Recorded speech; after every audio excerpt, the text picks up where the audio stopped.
Olá, turma. Mais uma vez, professor Eduardo Xeren aqui. Espero que estejam todos bem. Vamos dando continuidade aí à disciplina de treinamento desportivo, na educação física, né? Vamos tratar hoje da unidade 2, tá? A gente vai ver alguns conhecimentos mais específicos de treinamento, tá? Como individualidade biológica, a questão das qualidades físicas, né? É basicamente o que a gente vai ver aqui nessa unidade, né? Primeiro a gente vai precisar fazer essa levantar essa observação que é muito importante. Eu comentei bastante no último vídeo sobre a unidade 1. Então, é a questão do que é importante por rendimento esportivo. Na verdade, o menos importante é o treinamento, mas talvez seja o que faz mais diferença no final das contas. Tá? Por que isso? Porque primeiro a gente precisa ter uma genética boa. É difícil dizer o que quer vir em primeiro lugar. Mas se a gente tem uma tríade de genética, nutrição e treinamento, a base do treinamento é a genética e a nutrição.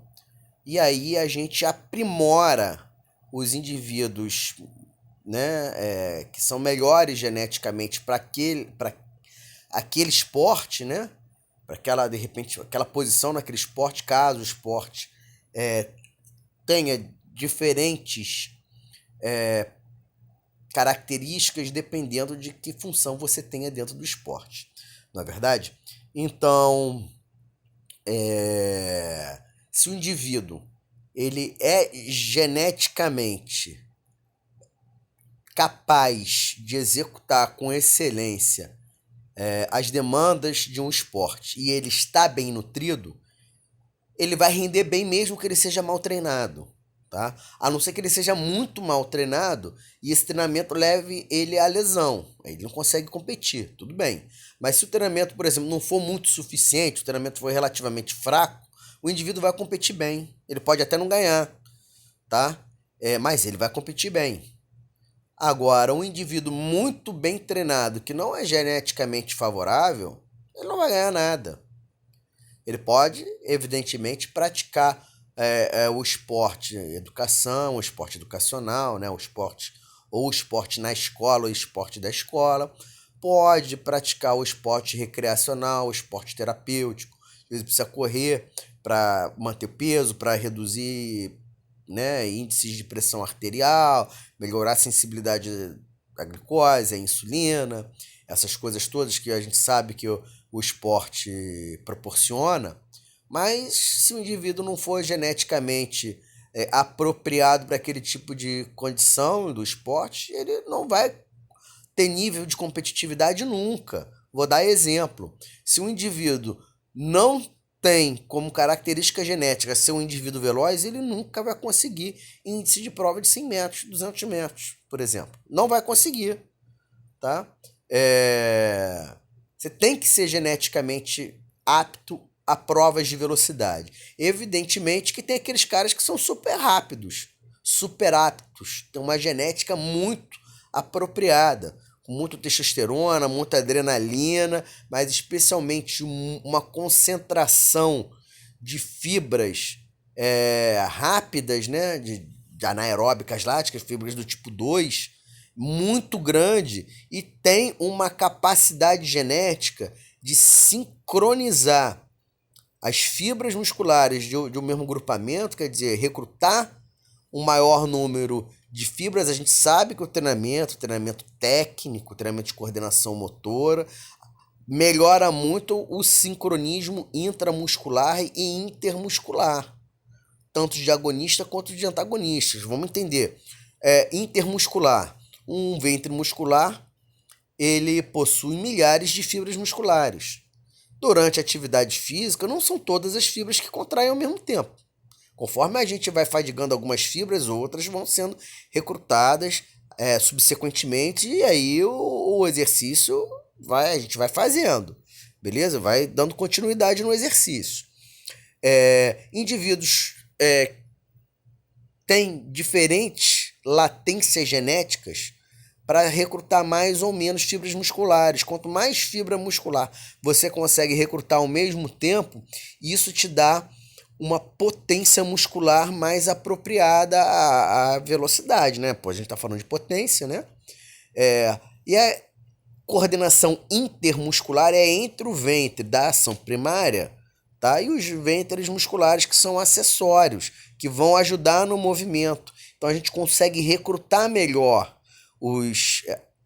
a musculatura acessória, né? Isso quer dizer que a gente também consegue recrutar um maior percentual de fibras musculares dentro dos ventres da musculatura acessória. Isso significa que a gente vai gerar muito mais potência, tá? Às vezes com a mesma quantidade de músculo, tá certo? Por outro lado, tem os antagonistas, que eles sempre ajudam a coordenar um movimento, para não ter um movimento excessivamente brusco e até lesivo, tá? Para isso, a musculatura antagonista também contrai, frenando um pouco a sua ação muscular. Isso sempre acontece.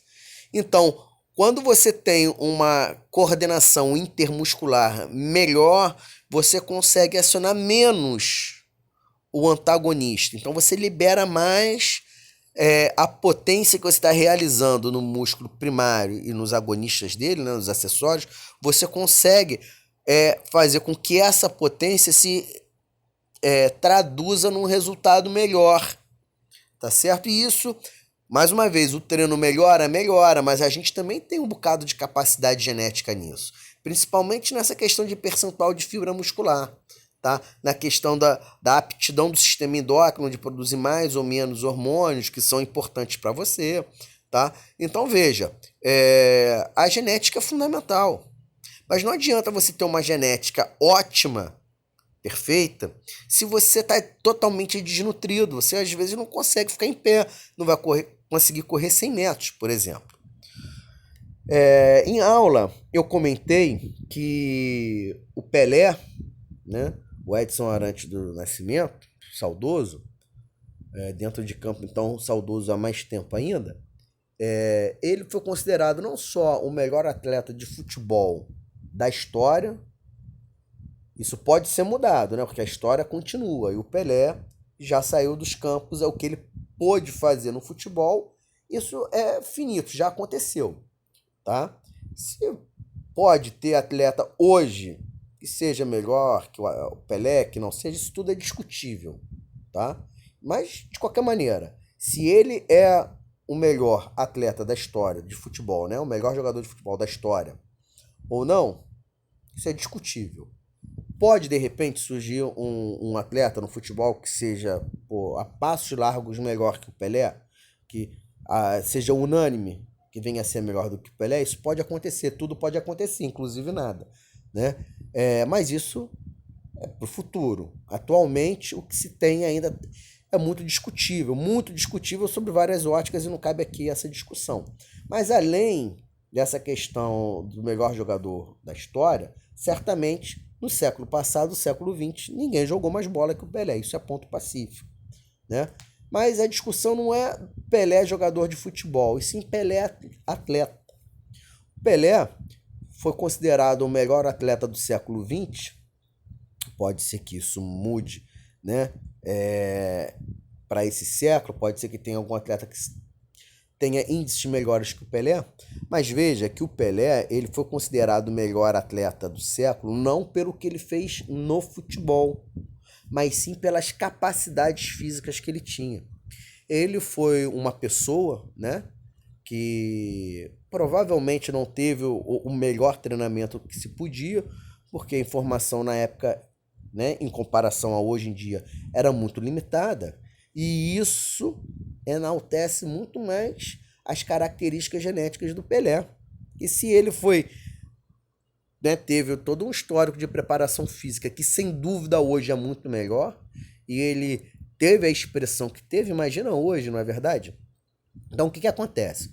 Em várias qualidades físicas, potência muscular, aeróbica, anaeróbica, força, resistência de força, força máxima, lógico, força máxima, mas em relação a massa corporal dele, né? Você não vai querer comparar eu não lembro de cabeça qual é a estatura do Pelé, tá? Todas essas coisas eu já estudei já várias vezes, mas já tem uns 20 anos que eu não estudo, tá? Eu tive a oportunidade de fazer curso que era chancelado pela CBF, um dos primeiros cursos de técnico de futebol, tá? Em 1999, já faz bastante tempo. Nessa época eu estudava muito mais futebol, estudava a história de vários atletas, de vários clubes, a história do futebol brasileiro, do futebol sul-americano, enfim. Mas números específicos, infelizmente, eu não me lembro mais. Mas assim, quando a gente vai comparar, a gente não pode comparar, por exemplo, a força do Pelé com a força de um indivíduo que, pô, seja muito maior do que ele foi. Não lembro exatamente a estatura do Pelé, mas o Pelé era um indivíduo razoavelmente alto, se não me engano, 1,80 m e pouco.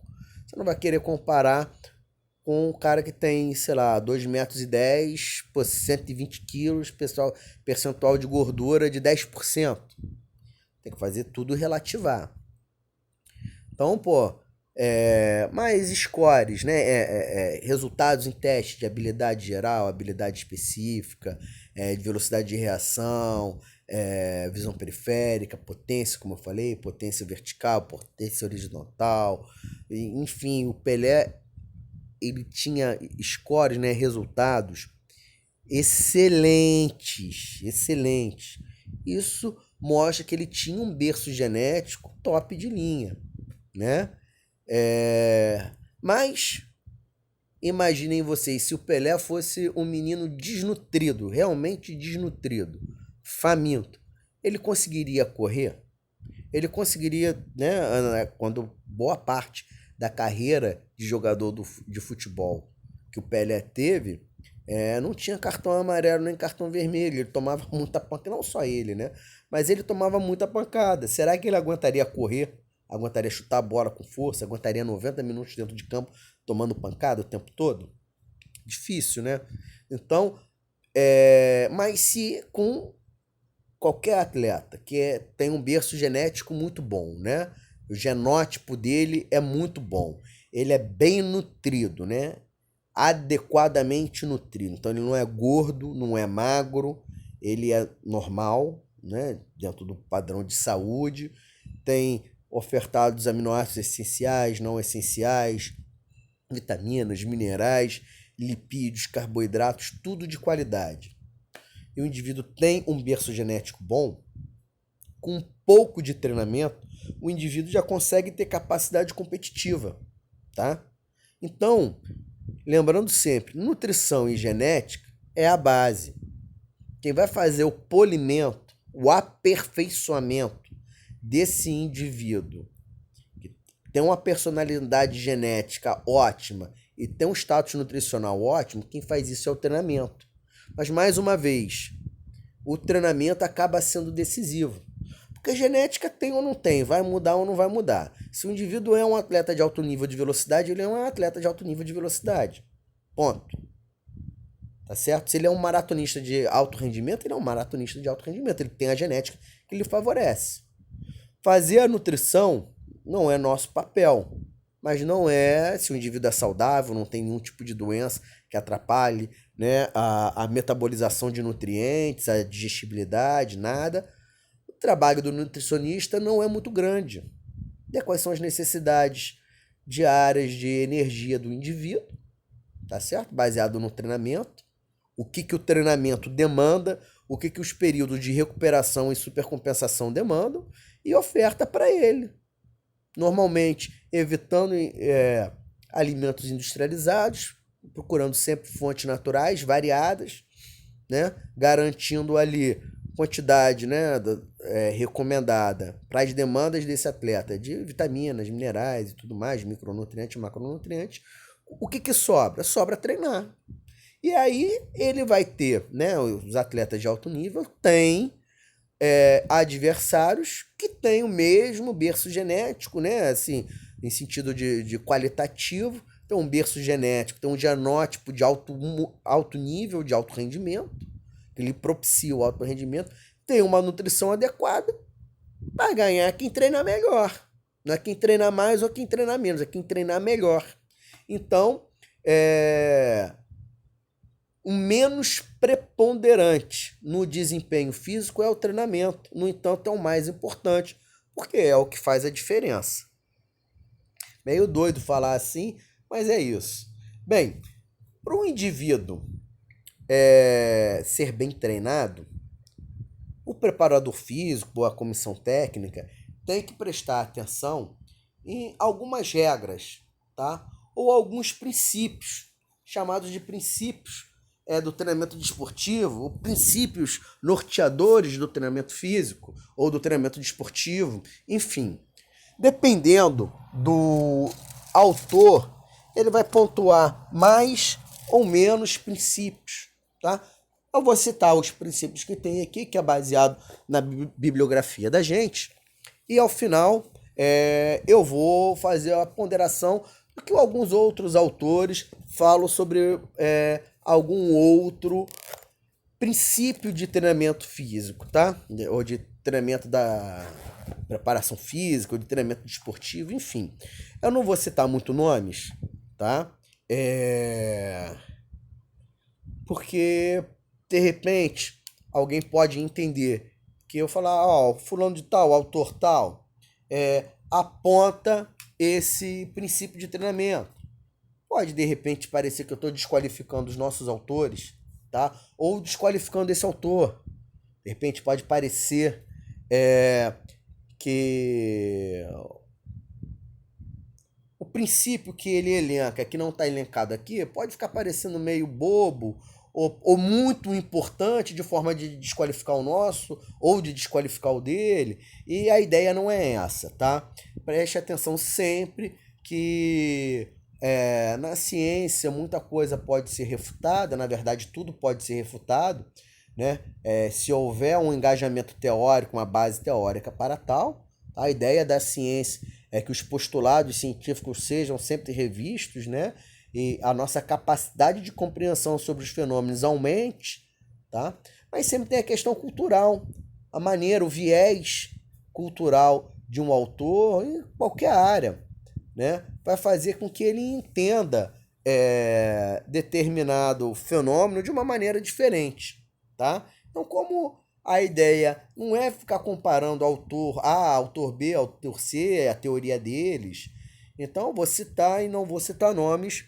Evidentemente, se cada um de vocês estiver me assistindo, quiser saber mais informação sobre treinamento esportivo, sobre um autor específico, tá? Eu não domino todos os teóricos da preparação física, mas a gente domina boa parte deles, tá certo? Então, aí fica para a questão da conhecimento individual, né? Até para engrandecimento cultural e profissional, sem dúvida nenhuma, mas aí é questão para me perguntar no privado, por favor. Também os princípios de treinamento esportivo, os principais, né? Que os nossos autores, né, do material didático da Unesel, eles procuraram pegar o que é consenso na literatura de uma maneira geral, né? Então, individualidade biológica, o princípio da adaptação, da sobrecarga, da continuidade, da interdependência, volume e intensidade, da especificidade e da reversibilidade, tá? Que alguns autores também nominam como princípio da descontinuidade, enfim. Mas é a mesma coisa, a teoria é a mesma, né? A base teórica é a mesma. Bem, o princípio da volume e intensidade diz que assim, o volume tem uma interdependência com a intensidade. O volume, então, é definido como a quantidade de treinamento, por exemplo, na musculação, quantidade de séries, de repetições, números de exercícios, quantidade de sessões por semana, quantidade de semanas por mês, quantidade de meses por ano, e assim vai, tá? Há quem diga que assim, professor, você comentou número de séries. Pô, número de séries é intensidade. Bom, não necessariamente. Evidentemente que, assim, se o volume é interdependente com a intensidade, quando um cresce, outro diminui. Essa que é a ideia. Então, mas eu posso fazer um treinamento com 6 repetições usando, por exemplo, 6 repetições para bíceps, flexão de cotovelo, usando 60% da carga, tá? Mas eu posso fazer 20 repetições também, usando 60% da carga. Veja que a intensidade não variou, mas o volume variou, tá certo? Vamos supor que minha carga máxima para flexão de cotovelo, tá? Com, né, pegada supinada, seja de 10 quilos. Eu vou fazer treinamento com 60% da carga, 6 quilos. Pegar um halterzinho de 6 quilos, vou sentar, eu que estou com um problema de coluna aí, vou sentar ali para apoiar minha coluna melhor, tá? Vou reclinar um pouquinho o banco para transferir, né, a compressão que a gravidade exerce, essa compressão axial que a gravidade exerce sobre a coluna, a gente transfere para o banco, aliviando a compressão dos discos, isso é confortável, também estabiliza a coluna, tá? Pode botar também um ombro numa posição de uma pequena extensão de ombro, isso favorece a flexão de cotovelo, pois põe o bíceps numa posição de pré-estiramento, que favorece a contração muscular, a fase concêntrica, né? Eu vou fazer 6 repetições. Intensidade qual é? 60% da carga máxima, ou 6 quilos. Posso me referir das duas maneiras. Volume. Eu posso fazer volume de 6 repetições, de 3 séries de 6 repetições. 3 séries de 6 repetições, eu fiz um total de 18 repetições. Posso fazer 3 séries de 20 repetições. São 60 repetições no final. Veja a diferença de 18 repetições para 60 repetições. Então, quando a gente foca no número de repetição, no número de séries, na quantidade de exercícios, se eu vou fazer um exercício para bíceps, se eu vou fazer 2, se eu vou fazer 3, se eu vou fazer 4, se eu vou começar com 3 séries de 10, depois eu passo para 4 de 8, depois eu passo para 4 de 12, depois eu passo para 4 de 6, 3 de 6. Enfim, no final das contas, eu vou ter feito uma quantidade total de repetições. Eu posso transformar isso em trabalho mecânico. Vai me dar uma ideia melhor dessa relação volume-intensidade. Mas, enfim, a gente sabe que, no geral, se a gente quer fazer uma atividade focando na intensidade, e a gente vai usar a intensidade máxima, pensando em treinamento atlético, é claro que o volume vai diminuir. Se a gente pegar exemplos mais claros, mais objetivos no esporte, a gente vê um maratonista, por mais rápido que corra, tá? Um maratonista em média, um maratonista de elite, não precisa nem ser o campeão, mas um maratonista de elite, corre com uma velocidade média de 20 km por hora. Veja, para quem não é treinado, provavelmente não vai aguentar acompanhar de bicicleta um maratonista correndo por 500 metros, 1 quilômetro. Não um maratonista correndo por 500 metros, né? Mas o maratonista correndo a maratona toda. No final da maratona, um maluquinho, um indivíduo qualquer, que resolva furar o bloqueio da maratona, né? Entrar na área de corrida dos atletas. E se o indivíduo não for treinado e acompanhar de bicicleta, não vai conseguir acompanhar por 500 metros, 1 quilômetro, não de bicicleta. O negócio é intenso. No entanto, veja, são 42 km, 195 metros o volume da corrida, tá? A intensidade também pode ser traduzida pela velocidade média.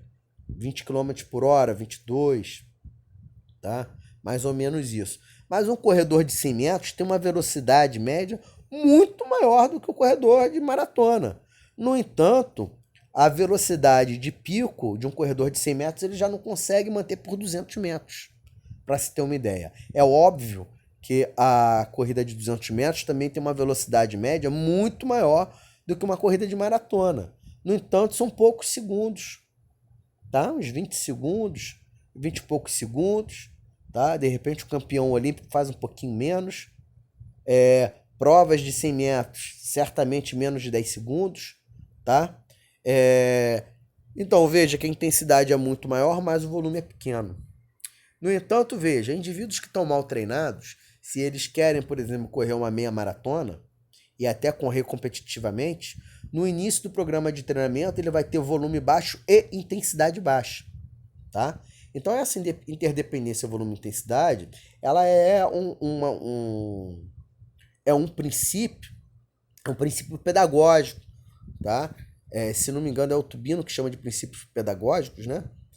Também saudoso, Tubino, com quem eu tive a honra de dividir uma publicação, mas e a gente estava terminando, eu e um colega, a segunda publicação para publicar com o professor Tubino. Infelizmente, a gente não teve essa oportunidade porque o professor Tubino nos deixou à época, né? Mas enfim, isso é um outro papo.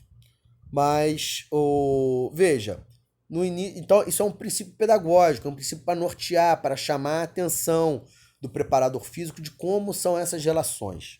Você precisa aumentar o volume e intensidade de um jogador, por exemplo, de futebol. Um jogador descondicionado ou mal condicionado, ele não vai conseguir correr em alto nível o que as demandas da partida de futebol necessitam por 2 tempos de 45 minutos, ainda que ele não corra constantemente. Então, durante a preparação física, durante a pré-temporada, até o pico de temporada, vão aumentar a intensidade e vão aumentar o volume, tá certo? No entanto, essas qualidades do treinamento, essas características do treinamento, elas têm que ser pensadas, tá? E tem que ser planejada e sempre ter atenção às atividades que são caracteristicamente, tá, de grande volume. Elas, mesmo no alto nível, elas têm uma intensidade relativa menor do que aquelas atividades de baixo volume, tá? E evidentemente o contrário é verdadeiro, né? Bom, aí mais algumas informações sobre esse princípio, tá? A individualidade biológica, tá? Bom, um outro detalhe aí chamando a atenção para essa ideia de que alguns autores, né, nominam esses princípios como princípios pedagógicos, porque eles são pedagógicos mesmo. A ideia é essa, tá? A ideia é sempre lembrar, é o princípio pedagógico do treinamento desportivo. Então, antes de você planejar qualquer treinamento, você tem que lembrar o quê? Esses princípios. É o beabá da preparação física. É em cima desses princípios que a gente vai começar a avaliar os atletas para planificar o treinamento deles. Então, o que diz a individualidade biológica? Veja, existem as classificações das ciências humanas, das ciências sociais sobre o ser humano, as classificações de etnia, de raça, de espécie, essas coisas, tem as classificações biológicas. Aqui a gente está usando termos biológicos, né? Então, veja bem, o Homo sapiens não tem essa de raça A, raça B, raça C, não tem essa não. Ah, raça superior, não existe isso. O ser humano é uma espécie que só tem um gênero e uma raça. Veja, cachorros, né, ou caninos familiares, eles têm raças que são subespécies, né? Então a gente tem um gênero, uma espécie e uma raça, tá? O nosso gênero é Homo, espécie, raça, sapiens, sapiens, tá? Os cachorros têm várias raças ou várias subespécies, tá? Gênero eu não me lembro muito bem, né? Eu não sou biólogo, entendo um pouco disso, mas enfim, veja que raças de cachorros diferentes, de repente não se adaptam de forma muito parecida aos mesmos estímulos. Veja que tem raças de cachorros que já são geneticamente apropriadas para o frio, outras para o calor, outras não vão se dar bem no frio, outras não vão se dar bem no calor. O ser humano tem a mesma capacidade genética em qualquer lugar do mundo, tá? Então nós somos, mais uma vez, um gênero, uma raça e uma espécie. Na verdade, um gênero, uma espécie e uma raça. Isso quer dizer que o nosso organismo, de maneira geral, funciona igual, tá? Se a gente quiser desenvolver força, não é treinando resistência que se aprimora a força. Não de maneira ótima. Se você pega um indivíduo sedentário, vamos botar um indivíduo adulto jovem, 30 a 35 anos, sedentário, nunca praticou atividade física, nem na infância, tá? tem tem baixa massa muscular, baixo conteúdo muscular, tá certo? E o indivíduo não consegue fazer uma repetição de flexão, de abdominal ou de barra, né? De barra fixa. Se o indivíduo treinar resistência, tá? Ele vai adquirir força também. Ele provavelmente tem alguma hipertrofia muscular, mas não é nada objetivo, tá? Ele vai melhorar ali o índice de força de maneira geral. Se treinar coordenação motora, ele vai melhorar, como é o caso daquele Pilates. A força melhora bastante porque a força é dependente de conteúdo neuronal e de conteúdo muscular. Mas quando a gente treina resistência, ainda que melhore um pouco a quantidade de músculo, a gente vai melhorar a força, os índices de força, mas por melhora da capacidade do sistema neuronal em produzir força. Se a gente treinar Pilates, por exemplo, algum treinamento de coordenação motora com foco em desempenho muscular de força, a gente vai aumentar muito mais a força em relação ao sedentário. Mas é evidentemente que se a gente treinar musculação, que é um nome popular para treinamento resistido, treinamento contra-resistido ou treinamento de força, tá? A força aumenta de maneira muito exponencial, tá? Um fisiculturista, tá? De baixo rendimento tem muito mais força do que um praticante de pilates de altíssimo rendimento, mas não dá nem para comparar, tá certo? Agora, um praticante, tá, de alto desempenho de pilates, ele tem muito mais força. Se ele era sedentário antes de começar o pilates, ele vai desenvolver muita força, sem dúvida nenhuma. Pilates também tem outros benefícios que ele agrega, mas ele não é uma metodologia para desenvolvimento ótimo da força, tá certo? No entanto, o que a gente sabe? Quer treinar a força, quer melhorar a força, treina a força. Quer melhorar a resistência, treina a resistência. Se a gente também vai fazer um teste de corrida, não aguenta correr 5 minutos. Se a gente não treinar resistência, treinar só musculação, a gente vai melhorar um pouco a resistência. A gente vai melhorar a tolerância do músculo ao exercício. Isso vai fazer com que a gente melhore um pouco a corrida, mas vai melhorar um pouco. Se a gente é sedentário e não consegue correr direito, se a gente treinar musculação bastante, a gente vai conseguir correr um pouco mais, mas a gente não vai conseguir completar uma prova de corrida que seja uma prova razoável de rua de 5 km. A gente não vai conseguir concluir esse tipo de prova, esse tipo de competição, né, de maneira muito bem adequada. A gente vai conseguir se treinar corrida, né, corrida de fundo. Então, bem, o que eu estou querendo dizer?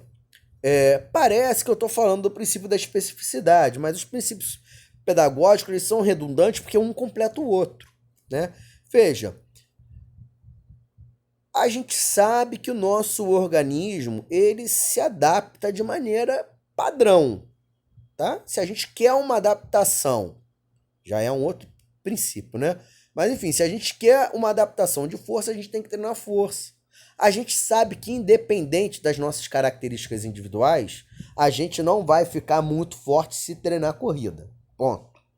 A gente não vai ficar fortão se treinar pilates. A gente vai melhorar a força, isso é uma coisa. Ficar muito forte é outra, tá? Então, a gente sabe disso. No entanto, tem a questão da individualidade biológica. Como é que meu corpo funciona especificamente? Se a gente pegar 2 indivíduos qualquer, tá? Um padrão muito semelhante. 2 indivíduos, então, de 30 anos, tá? Com 70 quilos, 15% de gordura, tá? Mesmo padrão alimentar, mesmo padrão de sono, trabalham em firmas, vamos dizer, trabalham no mesmo cargo, na mesma firma, em cidades diferentes, tá certo? Um trabalha no Rio, outro trabalha em São Paulo. Vão começar a ter mesma hora de sono, são solteiros, moram sozinhos, padrão. tá? Os dois vão começar a treinar musculação com o mesmo programa de musculação, tá? Eles vão se adaptar de maneira parecida. Para treinamento para a saúde, tudo bem. Mas se eles estão virando atletas, estão passando a competir, são dois judocas, por exemplo, a resistência lática, resistência aeróbica, a resistência de força, a força máxima, tudo isso é importante. Eles querem fazer pódio, mas eles vão se adaptar diferente. Vão melhorar bem a força? Vão melhorar bem a força. Isso vai fazer com que eles tenham um desempenho esportivo melhor. Mas eu posso extrair o máximo de cada atleta? Para extrair o máximo de cada atleta, a gente sabe que musculação tem que treinar com alta intensidade.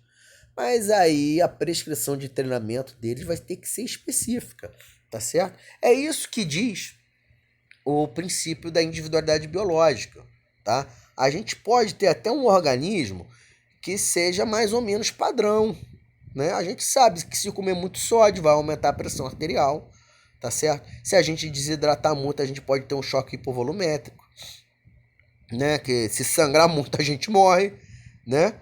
Mas a gente tem aquelas especificidades da nossa biologia, tá? Da nossa genética. A gente vê, eu falei do caso do Usain Bolt, no caso do Pelé.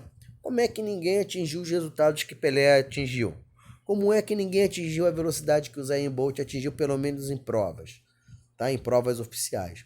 Então tudo isso é genética, né? Que é o genótipo. O fenótipo é como a gente expressa essa genética, né? Então é isso. A gente, quando vai treinar, a gente, para escrever um treinamento, a gente sabe que o treinamento de força vai melhorar a força do indivíduo. Mas se a gente quer o máximo de força sem lesão, isso é até difícil de conseguir. Mas se a gente precisa que o atleta tenha um desenvolvimento ótimo de força, se a força é um elemento, uma qualidade física muito importante na competição desse indivíduo, no esporte desse indivíduo, a gente vai ter que sempre prescrever o treinamento, avaliar o indivíduo, reprogramar o treinamento dele para sempre estar extraindo o melhor.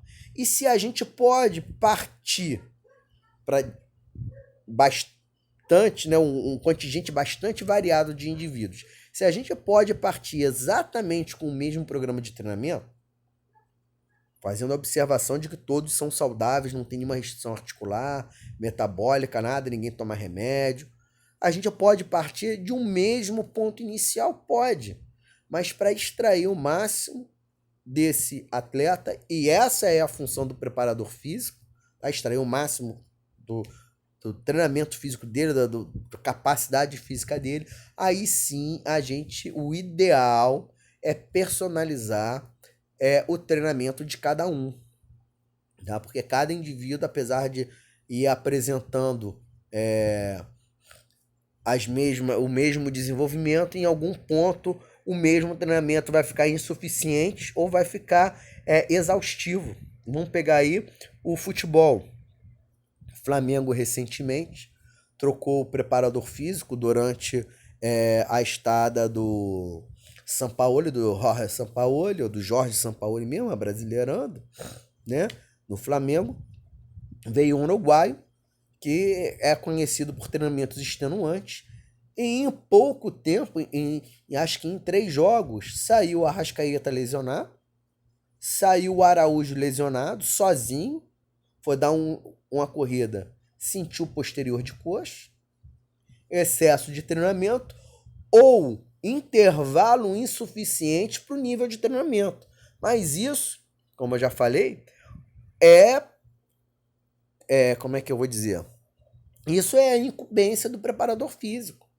Ele não vai poder mudar a data de jogo. Se jogou hoje contra o Grêmio, por exemplo, no Rio Grande do Sul, e amanhã vai jogar contra o Bahia em Salvador, quer dizer, amanhã não. Vamos supor, hoje vamos supor, fez o jogo de meio de semana, quarta-feira, no Rio Grande do Sul, tá? Em Porto Alegre, onde o Grêmio tem estádio, né? E aí no sábado joga contra o Bahia na Bahia, em Salvador, tá? Você vai ter aí pelo menos 1 dia e meio, 2 dias de viagem, tá? E que a questão da preparação física, tal, O atleta, às vezes, não descansa direito com o deslocamento. Quer dizer, se saiu do Rio Grande do Sul, vai voar para o Rio e do Rio depois vai voar para Salvador? Ou vai treinar em algum local em Porto Alegre e depois vai direto para Bahia na sexta-feira? Ou vai fazer o contrário? Jogou quarta à noite, quinta de manhã, deixa os atletas descansarem. Quinta de manhã, voa para Salvador, treina em Salvador, em algum centro de treinamento. De quinta até sexta, e depois fica lá pro jogo, ou vem pro Rio, do Rio depois vai para Salvador. Os atletas também têm família, né? Eles querem ver os familiares e tudo mais.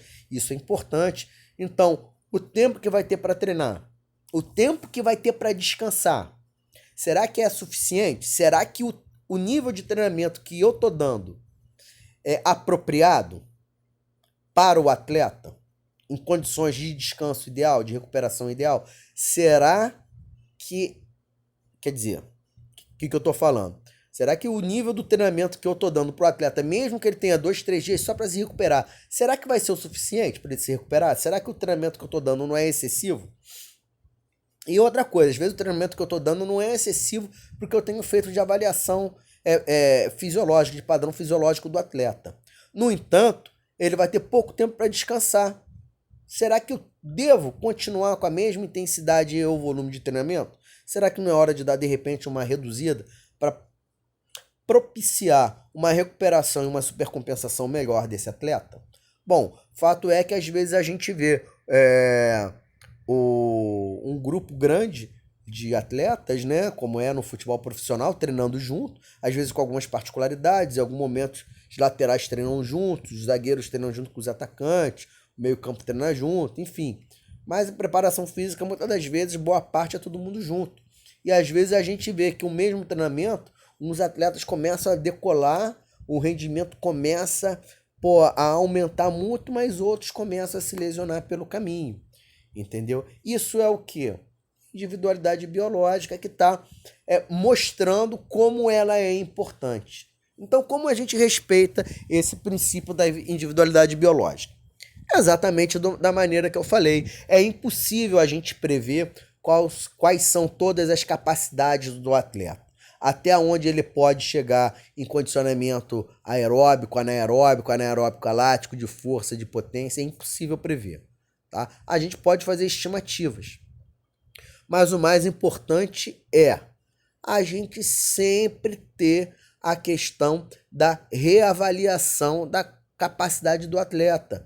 Ver como é que ele está respondendo sempre, de preferência a cada semana. Nem que seja durante o treino, você percebe ali, ainda mais em esporte de alto rendimento, que tem esses, principalmente o pessoal do Flamengo, tem uns que usam diferente, mas o pessoal do Flamengo usa tipo um bustier, né, um top, com um aparelhozinho na região aqui superior do tórax, né? Aquilo ali é um GPSzinho. E tem outros sensores. Vai gravando ali a temperatura do atleta. O atleta não pode chegar numa temperatura muito alta, que pode ser lesivo. Tá? Então, mede temperatura superficial do atleta, mede velocidade máxima, velocidade média, tempo e velocidade máxima, tempo de velocidade média, que é o tempo total do treino, né? Velocidade mínima, distância percorrida,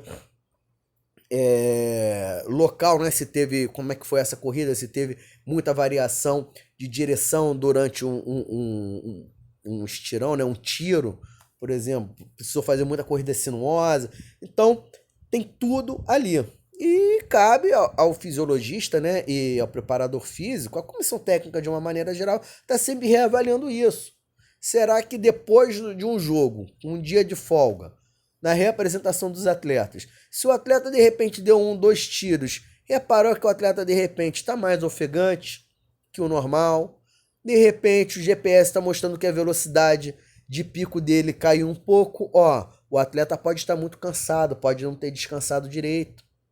Então ali, se é o que, o atleta de repente foi numa boate, bebeu demais, dormiu de menos, comeu mal, ou às vezes o atleta pode estar gripado, às vezes o atleta pode estar com um problema na família, a mãe está doente, ou às vezes o treinamento pode estar sendo excessivo para ele mesmo. entendeu? De qualquer maneira, como o organismo do atleta reage ao treinamento, ao descanso, à questão de horas de sono, de todos os tipos de estresse que ele pode ter, é papel da comissão técnica, especialmente do fisiologista e do preparador físico, monitorar isso e evitar que o atleta tenha lesão. E isso se faz monitorando, né? A monitoração é a avaliação e a partir do feedback que se tem do rendimento do atleta, fazendo sempre o replanejamento do treinamento dele, tá certo? A adaptação, né? O princípio da adaptação ou da adaptação biológica. Se a gente faz um exercício físico ou está sobre algum tipo de estresse, a gente tem, vamos dizer, o nosso padrão fisiológico quebrado. Isso quer dizer que a gente tem nossa homeostase quebrada, né? A homeostase, então, é o equilíbrio entre o sistema e a função que ele exerce, tá? Seja músculo, seja, por exemplo, a frequência cardíaca, o coração, né? O coração, a cada batimento, ele ejeta uma quantidade de sangue. Isso representa uma porcentagem do sangue que estava no ventrículo. Ele não ejeta todo o sangue que tem dentro do ventrículo, uma porcentagem normalmente fica ainda que muito pequena, tá certo? Então, quando a gente... bom, só um instante, né? Isso se reflete numa função celular, tá? As células, todas as células do corpo funcionam num determinado ritmo quando a gente está em repouso. Quando a gente está sob algum estresse, tá? O patrão liga e falou, parceiro, chegou uma cartinha lá do departamento pessoal, passa lá para tu ajeitar suas contas. Você acabou de fazer uma compra de um carro novo, achando que está estável no emprego, vem a cartinha do RH. Bem, irmão, aí já quebrou tua homeostase por bastante tempo, tá certo? Mas, quando a gente tá no repouso, começa a fazer um aquecimentozinho leve, daqui a pouco um aquecimento mais intenso e parte para uma atividade principal de um treinamento físico, a gente quebra a homeostase do corpo todo, tá? O músculo começa a trabalhar sobre outra demanda, tá? Os ossos começam a suportar outra demanda, ligamentos, cápsula articular, articulação, a cartilagem articular, o sistema circulatório, o sangue, os vasos sanguíneos, coração, sistema nervoso, pele, glândulas endócrinas, exócrinas, tudo começa a funcionar diferente, tá? Para poder atender às novas exigências que estão sendo impostas pelo estresse. Estresse lá da cartinha do RH que te apurrinhou, vai te tirar o sono, entendeu? Vai te deixar num alto nível de estresse, mas o estresse também da atividade física. A gente tem a quebra da homeostase. E o que acontece? A gente quebrou a homeostase, então, durante o treinamento físico. Quando a gente para o treinamento físico e entra em recuperação, tá? A gente vai ficar no período de recuperação até a gente voltar ao ponto que a gente estava, ao ponto de homeostase que a gente estava antes do treinamento. Mas veja, se essa quebra da homeostase, né, imposta pelo treinamento físico, foi de maneira importante, tá? Quer dizer, teve uma intensidade, um volume tal que te desgastou bastante, quebrou muito, de forma muito intensa essa homeostase. Depois que a gente está no período de recuperação, que a gente chega até o padrão anterior a essa sessão de treinamento, a gente vai preparar o organismo, tá, para esse tipo de estresse, tá? Esse período que a gente vai supercompensar, né, é chamado então de período de adaptação ou de supercompensação. Então veja, o repouso tem dois períodos, o de recuperação e o de adaptação ou de supercompensação. Se a gente começar a dar estímulos muito fortes de volume e ou intensidade durante os treinamentos e o período de recuperação não favorecer a supercompensação, a gente em médio e longo prazo vai começar a apresentar lesão por excesso de treinamento, tá? E caso a intensidade ou o volume do treinamento sejam tão intensos, essa quebra de homeostase é tão intensa, tá? E eu não dou nem tempo de recuperar, tá? Veja bem, recuperar é voltar ao patamar que estava anterior à sessão de treinamento. A lesão, então, vem rápido. Mais uma vez aí, trazendo à tona o exemplo que eu dei do Flamengo quando trocou o Jorge Sampaoli, trocou o preparador físico, que infelizmente se envolveu numa agressão com o Pedro, tá? Ele foi muito infeliz na atitude dele, sem dúvida nenhuma teve que deixar o país, e o Jorge Sampaoli também teve uma escolha muito infeliz, porque trouxe um preparador físico que realmente não é bom, tá? Mas veja que o Uruguai tem uma educação física de ponta, tá? E os preparadores físicos lá, em geral, são bons, mas a gente tem, né, bons e maus profissionais em todos os lugares. Bom, o que acontece? Esse treinador, preparador físico, ele não respeitou o princípio do volume e intensidade, não respeitou o princípio da individualidade biológica e não respeitou o princípio da adaptação. Tá? Então aqui, como eu falei, né? O estímulo ele pode ser débil, quebra a homeostase de maneira muito leve. Ele pode ser um estilo mediano, impõe um certo desafio para o corpo. Ele pode ser um estímulo forte, tá? Um estímulo que desafia o limite e pode ser muito forte, tá? Esse estímulo muito forte pode ser normalmente, né, um estímulo que vai levar à lesão muitas vezes durante, né, direta, né? Eu puxei muito treino e o atleta ele estava bem recuperado da sessão anterior, tá? Agora, ele se lesionou na sessão porque a sessão foi extremamente forte, tá? O que acontece com o atleta de alto nível? Ele treina justamente nessa linha entre o forte e o muito forte, tá? Então, esse período de adaptação precisa ser muito bem quantificado, principalmente quando você tem um calendário competitivo extremamente longo, com várias competições, né, vários jogos durante a semana por meses, né? Então, bem, a gente tem como eu falei, a gente tem os estresses físicos que vai gerar um desequilíbrio bioquímico, tá certo? O que acontece?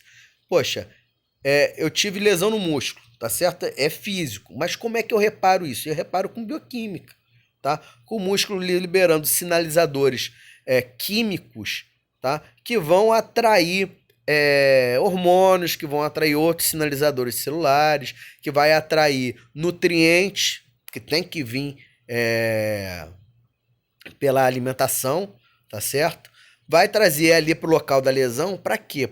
De recuperar esse rompimento muscular, por exemplo, de pequenas células do músculo. Se o rompimento for muito grande, a gente chama de contratura, tá? Mas às vezes tem pequenos rompimentos que dá aquela dorzinha que quando a gente já é treinado, às vezes fica no dia depois do treino, o coxa fica um pouquinho dolorido. Aí tem vários rompimentos musculares, né, de pequeníssimo porte, uma célulazinha ou outra aqui ali dentro do mesmo ventre, gerou um processo inflamatório, gera dor, tal, mas no dia seguinte a gente está recuperado, beleza? Isso aí é um dano físico, foi um estresse físico, que gerou um dano físico e vai ser resolvido bioquimicamente, né? É claro que se chegar aquela cartinha do RH, o mental vai te atrapalhar muito a recuperação, né? Então é isso, a gente tem essa questão, tem, como alguns autores põem, né, essa saga, síndrome da adaptação geral, que a gente tem o alarme, que é o início da atividade física, né, a quebra da homeostase, a resistência, que é a manutenção do exercício, e a exaustão, que é onde a gente deve parar, evitando uma exaustão exacerbada para não ter lesão, tá? E aí, o que a gente tem, então? Essa questão de estímulo, de adaptação, e se aí sobrepujar aí a exaustão, a gente pode ter um overtraining ou um sobretreinamento. Tem alguns autores, já estou pontuando aqui, que põem o overtraining ou supertreinamento ou sobretreinamento, que é o treinamento lesivo, tá? Dentro do princípio da adaptação. Tem autores que acham que observar essa questão do overtraining, do sobretreinamento, é de super importância para o preparador físico e como é algo pedagógico, algo didático, alguns autores acham que precisa dar mais atenção a essa questão do overtraining, o colocam como um princípio individualizado, tá? Mas a gente também pode entender que é uma continuidade do princípio da adaptação, né? O princípio da adaptação, então, diz o quê? A gente tem que estressar bem, tá? O que é estressar bem? É aplicar bem, de maneira bem qualificada, o volume, a intensidade, tá? A progressão e a continuidade, que são outros dois princípios de treinamento que a gente já vai falar, com relação à individualidade biológica, respeitando o período de recuperação e supercompensação. Se alguma coisa destoa, se o treinador perde a mão na qualificação do treino, ou esse treino não vai trazer tantas adaptações, não vai evoluir tanto o atleta quanto ele precisa, ou vai levar ao overtraining, tá? Ao sobretreinamento, à exaustão exacerbada, tá? Isso pode, inclusive, causar doenças. Pode causar depressão, pode causar febre crônica, tem um monte de... pode causar descalcificação óssea, o sobretreinamento. Tem vários problemas de saúde que podem ser desencadeados pelo sobretreinamento, o overtraining, inclusive a lesão aguda ou crônica, tá? É uma situação um pouco complexa, mas como faz parte dessa relação de aplicação de carga e descanso, que é a recuperação mais a supercompensação, isso, síndrome da adaptação geral, ou essa questão, aplicação de carga de treino, tá? E recuperação dessa carga de treino, né? Repouso, recuperação mais supercompensação. Isso é o princípio da sobrecarga, tá? Ele desajustado, ou não vai extrair do atleta o que ele pode, ou vai levar o atleta ao overtraining. Então, como o overtraining então, tem todas essas outras complicações que eu falei, tem uns autores que decidem botar à parte, outros autores que põem dentro da síndrome da adaptação geral ou do princípio da adaptação, tá? E aí a gente já falou mais ou menos sobre isso, é um outro slide, né? Mais uma vez aí a questão dessa história de estímulo fraco, estímulo muito forte, estímulo ideal, tá? Enfim. Overtraining, aqui já uma citação do Cat McCardle, irmãos Cat do McCardle, uma das principais referências em fisiologia do exercício que tem aí na história, tá? Enfim, vale a pena também dar uma focada, tá? Bem, lembrando sempre que o indivíduo tem que ter uma genética boa, né? Tem que estar bem nutrido. Isso não faz parte da preparação física, já tem que vir para o preparador físico resolvido, tá?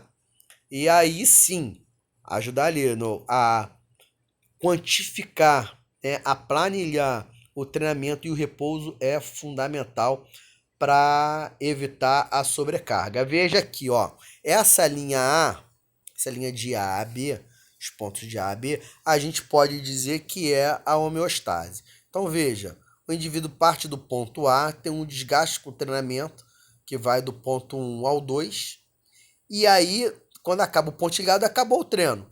Ele vai recuperar enquanto a linha ascendente aqui está contínua.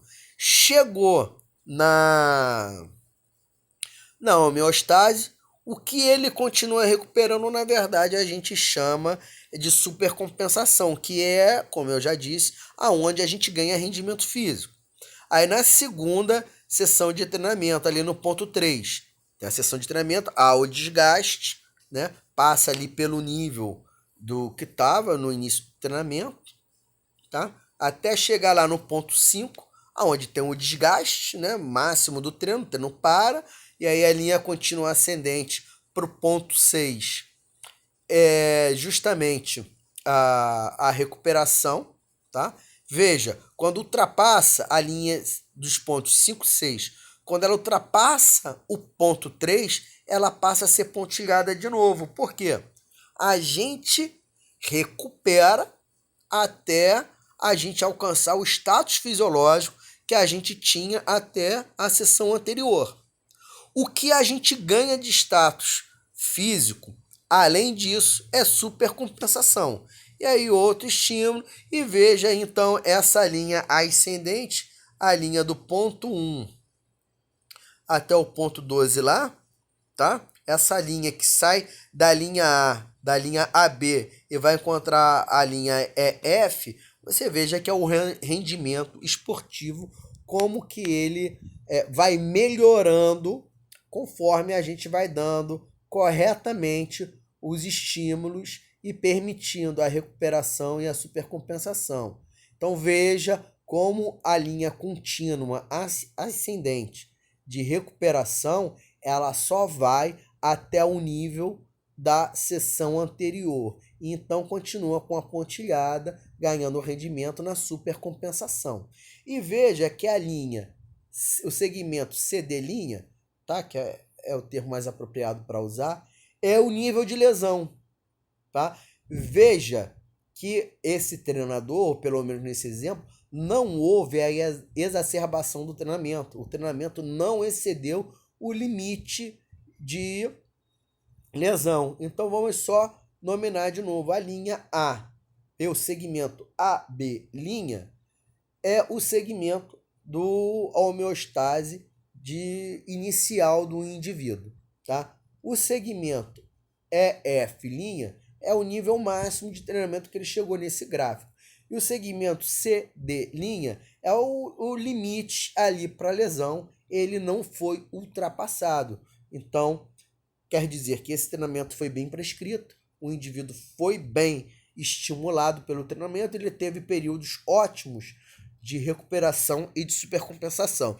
Eu só faço uma observação no seguinte: o ser humano não é um indivíduo que tenha um comportamento biológico linear, tá?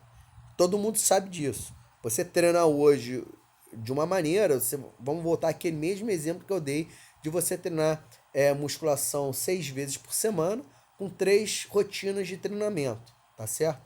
Às vezes você treinou essa semana todas as rotinas bem, semana que vem, de repente, a rotina B de treinamento do teu programa, né? A rotina B você às vezes não executa direito. Às vezes você não se sentiu muito bem, comeu um alimento que não caiu muito bem, não estava muito bem cozido, ou você não estava com a motilidade gástrica muito boa, ou pô, você se apurrinhou, ficou um pouco gripado ali, pegou uma gripe não muito forte, o desempenho cai, né? Então a gente não se comporta de maneira tão padrão quanto esse gráfico, tá? Deixar isso claro que isso é só um gráfico didático para falar sobre esse princípio da sobrecarga, tá? Então, bom, tem a questão da assimilação compensatória, que pode chamar de recuperação total. Mais uma vez, vai depender do tipo de termo que a referência usa, né? Então, período de recuperação é o período que você volta ao patamar antes da sessão de treinamento, período de reestruturação ampliada ou período de supercompensação é o período onde você está ampliando a sua capacidade física em relação à última sessão de treinamento, e assimilação compensatória, né, ou adaptação ao treino, enfim, é a junção desses dois períodos, tá? Bem, o tempo necessário para a recuperação é proporcional à intensidade e ao volume também, tá? Por exemplo, você vai fazer um deslocamento. Se você corre a 30 km por hora por 50 metros, você vai ter uma recuperação, na verdade, muito mais rápida do que se você caminhar a 6 km por hora por 12 horas, tá certo? Então, na verdade, o tempo necessário para a recuperação, na verdade, ela é igual à relação do volume com a intensidade. Alguns autores vão dizer que é proporcional à intensidade, mas eles esquecem de dizer se é mantido o mesmo volume. Aí sim, se você corre 5 quilômetros a 8 quilômetros por hora, na velocidade de 8 quilômetros por hora, ou você corre 5 quilômetros a 15 quilômetros por hora, veja, o volume manteve o mesmo, tá certo? E as intensidades foram diferentes. A intensidade do exemplo B, você correndo 5 quilômetros a 15 quilômetros por hora, é quase o dobro da velocidade de você correr a 8 quilômetros por hora, tá certo? Aí sim você vai precisar de muito mais recuperação, porque o seu volume foi igual, mas a intensidade foi maior. No entanto, é sempre bom a gente chamar a atenção para essas coisas óbvias, para ficar que às vezes o óbvio a gente tem um pouco de dificuldade de entender. Então cargas iguais, tá? É assim, tempo é necessário para a recuperação proporcional à intensidade quando o volume é mantido, tá? E aí vice-versa, né? Se você tiver uma intensidade mantida e aumentar o volume, é claro que o que vai. A atividade de maior volume vai te desgastar mais. Vou dar o exemplo lá de 15 quilômetros por hora. Você vai correr 2 quilômetros a 15 quilômetros por hora. E você depois, numa outra situação, vai correr 15 quilômetros a 15 quilômetros por hora mesmo, né? Veja, você correu mais que 5 vezes mais, tá certo? Você correr 2 quilômetros a 15 quilômetros por hora, para quem não está acostumado, é extenuante. Mas você correr 15 quilômetros a 15 quilômetros por hora é uma outra realidade, tá? Veja, a intensidade foi mantida, 15 quilômetros por hora. No entanto, o volume aumentou muito. Então, a carga de intensidade foi a mesma, no entanto, o volume foi diferente, tá? Tem outros detalhes sobre o princípio da sobrecarga, tá? Mais uma vez, aquela história de período insuficiente, tá? Tem algumas orientações sobre, sim, tipo de estímulo, intensidade de estímulo, quantidade de estímulo, se o estímulo é fácil, se é adequado, se é muito pesado. Veja que não tem nenhuma métrica aqui nesse gráfico. Não está dizendo o volume, não está dizendo a intensidade, a velocidade, a frequência cardíaca, se isso é quantidade de repetições, se isso é quantidade de séries, se isso é quantidade de carga na musculação. Isso é só uma ideia geral, que está mostrando o quê? Que o estímulo simples, que é essa onda que declina menos, ela também vai apresentar uma supercompensação muito fraca, tá? Muito pequena, que foi o que a gente falou sobre estímulo débil. O estímulo débil ou um estímulo fraco gera também adaptações fracas. E aí a gente tem uma segunda linha que é contínua, né? A primeira linha é a tracejada, a segunda linha é a linha contínua, é uma linha que se aprofunda mais na questão da fadiga, quer dizer, é um treinamento mais desgastante, tá? Teoricamente, né, mesma quantidade de treinamento, mesmo, né, tempo de treinamento, você vê que o pico para baixo aqui das curvas, eles coincidem no mesmo ponto, e aí quando ele começa a subir, é quando terminou o treino e ele começa a recuperar. Você vê que essa que fadigou mais vai gerar mais supercompensação, né? Que é essa linha horizontal reta, é a linha da aptidão ou fitness, né? Então gerou mais supercompensação. O pico mais alto de todas as linhas é da linha contínua. Já essa linha pontilhada mais baixa, o treinamento foi tão extenuante que o indivíduo não conseguiu se recuperar, tá? Ele só vai conseguir se recuperar demorando mais tempo. Mas ele também não faz supercompensação, né? Por outro lado, veja que a da linha contínua tem a maior supercompensação, mas se passar o tempo, né? O tempo passa, então, nessa linha da direita para a esquerda, ou da esquerda para a direita, me desculpe, você veja que a supercompensação acontece de forma mais pronunciada na linha contínua, mas se não houver outro estímulo, com o tempo essa supercompensação se perde e o indivíduo volta na mesma linha de aptidão que estava anteriormente, tá certo? esse gráfico aqui mostra mais ou menos a mesma coisa, de forma um pouco mais clara, né? Bem, aí a gente já falou sobre isso, como modular, né? Volume e intensidade e tal. A gente já falou sobre o princípio da interdependência do volume, da intensidade, tá? E aí a gente cai aqui no princípio da continuidade, que foi onde eu parei lá no princípio da sobrecarga, tá? Se a gente teve aquele pico de supercompensação, se o tempo passar muito, essa supercompensação a gente vai perdendo. Igual aquele primeiro gráfico ali com linhas pontilhadas, tracejadas, né, com aqueles segmentos de linha A, B, C, D e E, F que eu comentei, ali mostra o princípio da sobrecarga, mostra o princípio da recuperação, da supercompensação e também da continuidade. Vamos voltar aqui, ó, para falar do princípio da continuidade. Aqui. Veja que essa linha na diagonal que sai de A em direção a F é o rendimento físico. O rendimento físico vai sendo melhorado porque várias sessões de treinamento vão acontecendo, tá? Existe uma continuidade de treinamento. Se eu desse o treinamento aqui, né, saindo de A do ponto 1 para o ponto 2, né, e aí parou o treinamento aqui onde encosta no ponto 2, a linha CD, né? E aí a gente se recupera, depois tem a supercompensação até o ponto 3. Se a gente não treinasse mais, a gente perderia essa adaptação, que é justamente o que mostra nesse gráfico aqui.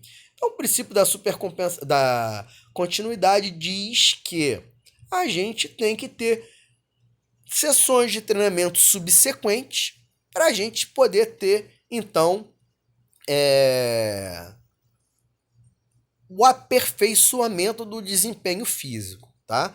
Não adianta nada a gente qualificar bem o treinamento com relação à intensidade, à sobrecarga, né? Respeitando o volume e a intensidade, respeitando o período de recuperação e supercompensação. Se a gente não tiver continuidade, a gente vai estar enxugando o gelo, tá? É basicamente isso que diz o período da continuidade. Aqui, ó, às vezes, beleza, você tem um treino, desgastou, aqui na condição A, você tem o primeiro treino, saiu de 0 aqui para menos 10, desgastou. Depois você teve o outro treino, desgastou para menos 20, depois outro treino para menos 30. Às vezes isso acontece.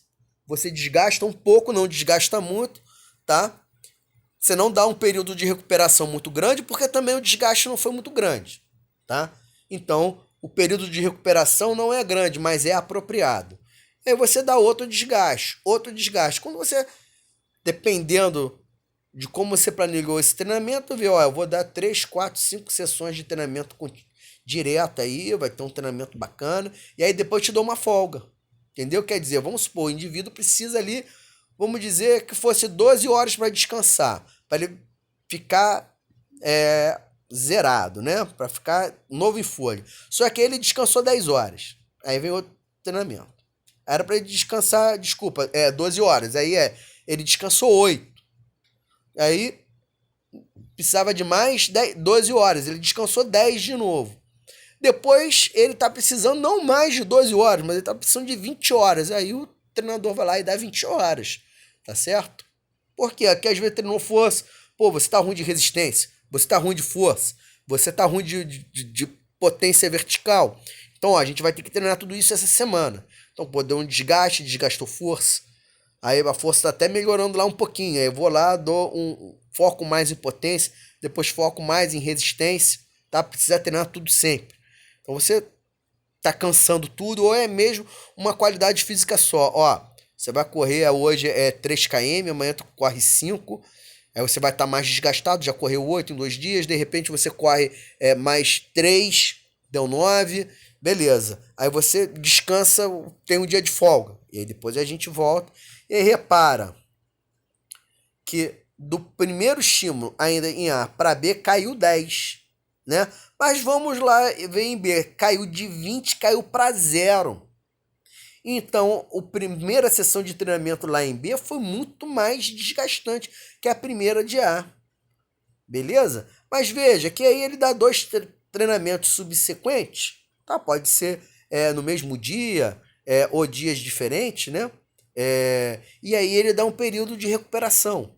Mas esse período de recuperação, você vai ter uma supercompensação. Então, no final de B, início de C, o final de B aqui já é o descanso, né? Com a recuperação e a supercompensação, vai culminar lá com o início da primeira sessão em treinamento C, tá? E aí tem o desgaste e você está vendo que o quê?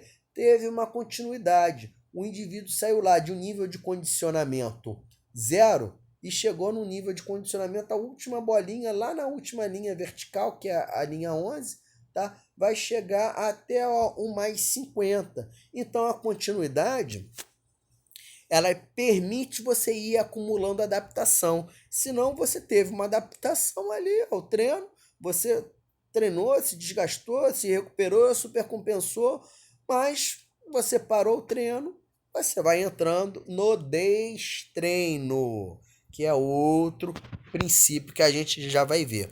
Outra situação, gente, é o seguinte, é o princípio da especificidade. Não adianta você, no início do período de treinamento, na pré-temporada, querer dar muita atenção para o volume, querer dobrar o volume. Se é um atleta de judô, por exemplo, que a luta tem 5 minutos, não faz o menor sentido você treinar lutas de 7 minutos. Treinar 7 minutos não prepara para lutar 5. Treinar 5 minutos de luta te prepara para lutar 5 minutos. Lutar 7 não prepara para lutar 5.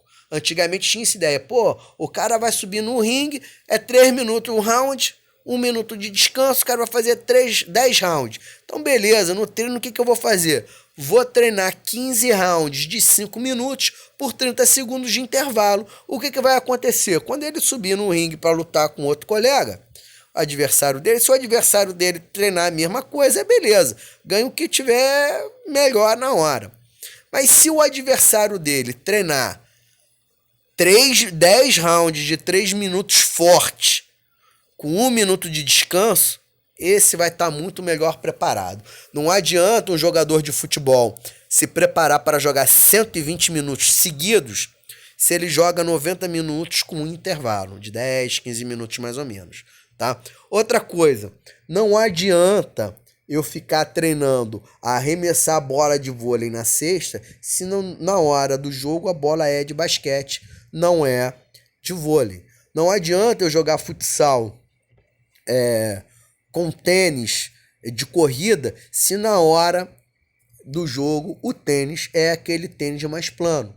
É lógico que se eu treinar futsal com tênis de corrida, eu vou melhorar em relação ao meu estado prévio, tá? Mas eu vou estar fugindo da especificidade. O princípio da especificidade, então, diz que a gente deve treinar sempre o mais específico possível. Por isso, é bom sempre essas questões que eu fico falando, de avaliar e reavaliar.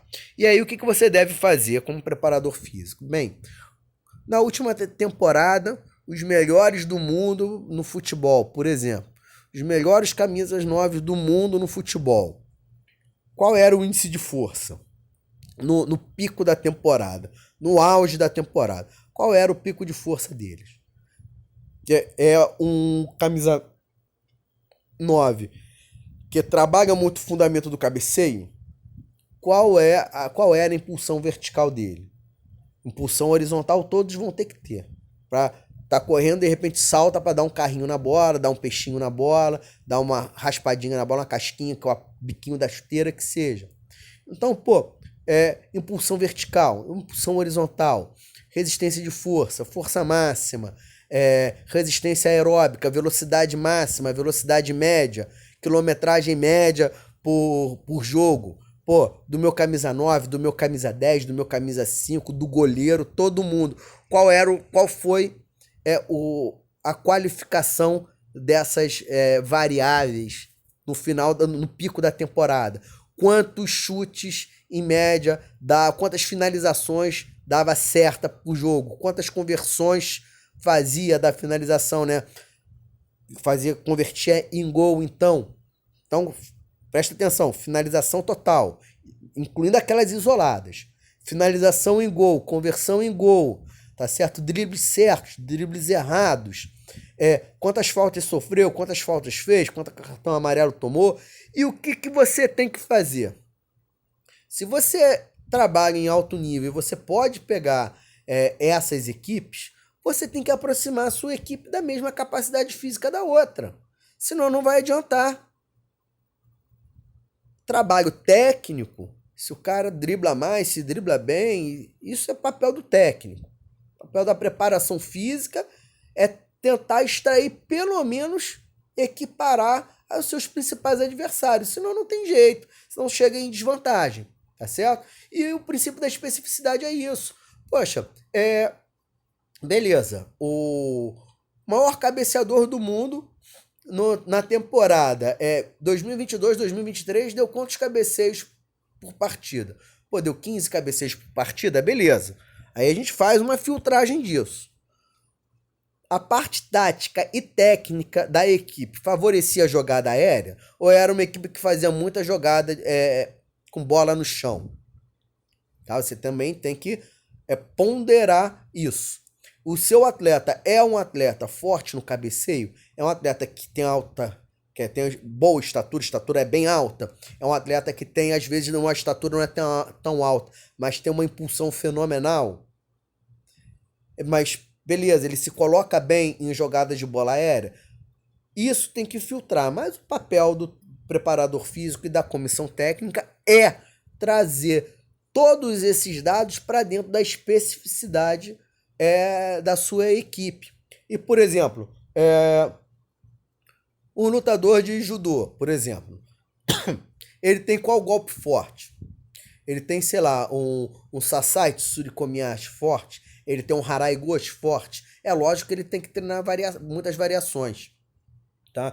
Porque, às vezes, poxa, a luta propiciou ele a aplicar um Tai Otoshi, e ele não vai aplicar um Tai Otoshi porque não é técnica forte dele? Não, ele tem que ter bem desenvolvido todas as técnicas, ou pelo menos uma gama de técnicas bastante variada. Mas se ele é forte no Harai Goshi, o Harai Goshi vai ter que compor ali, sei lá, 50% do treino dele, né? Para ele se especializar. Ele é forte naquilo, ele vai se especializar naquilo. Agora, veja bem, eu estou falando só de queda.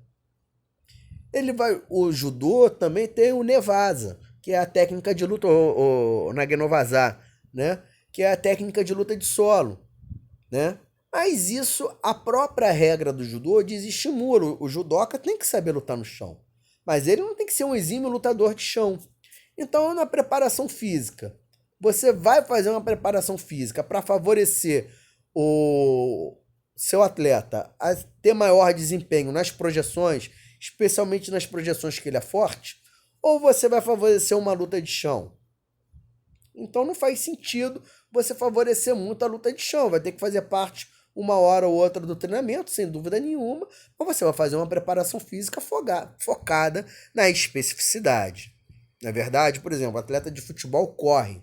Se ele tiver a oportunidade de treinar correndo, ele vai treinar correndo. Mas se ele teve uma lesão ou o dia está muito chuvoso e não tem esteira para todo mundo no ginásio, de repente uma outra atividade aeróbica, pular uma corda, fazer um step, fazer uma bicicleta ergométrica, fazer uma escada ergométrica, um remo ergométrico, alguma outra coisa você vai fazer, mas tentando trazer sempre que possível para a especificidade, né? A gente tem que representar no treino que o atleta vai fazer na competição. Não faz sentido um atleta de 100 metros ficar treinando de 800 metros. Isso, na verdade, vai atrapalhar o desempenho dele nos 100 metros e vice-versa. Né? Aí, enfim, fala essas questões tem que entender bem das qualidades físicas, como a gente já falou, flexibilidade, coordenação, agilidade, velocidade, equilíbrio, justamente para entender essa questão da especificidade. Essa aula foi um pouco mais longa, também precisava de um pouco mais de critério, também acreditei que precisava de um pouco mais de ilustração e de exemplos. Mas é isso, espero que tenham gostado. Mais uma vez, qualquer dúvida é só me chamar no privado. Aquele abraço.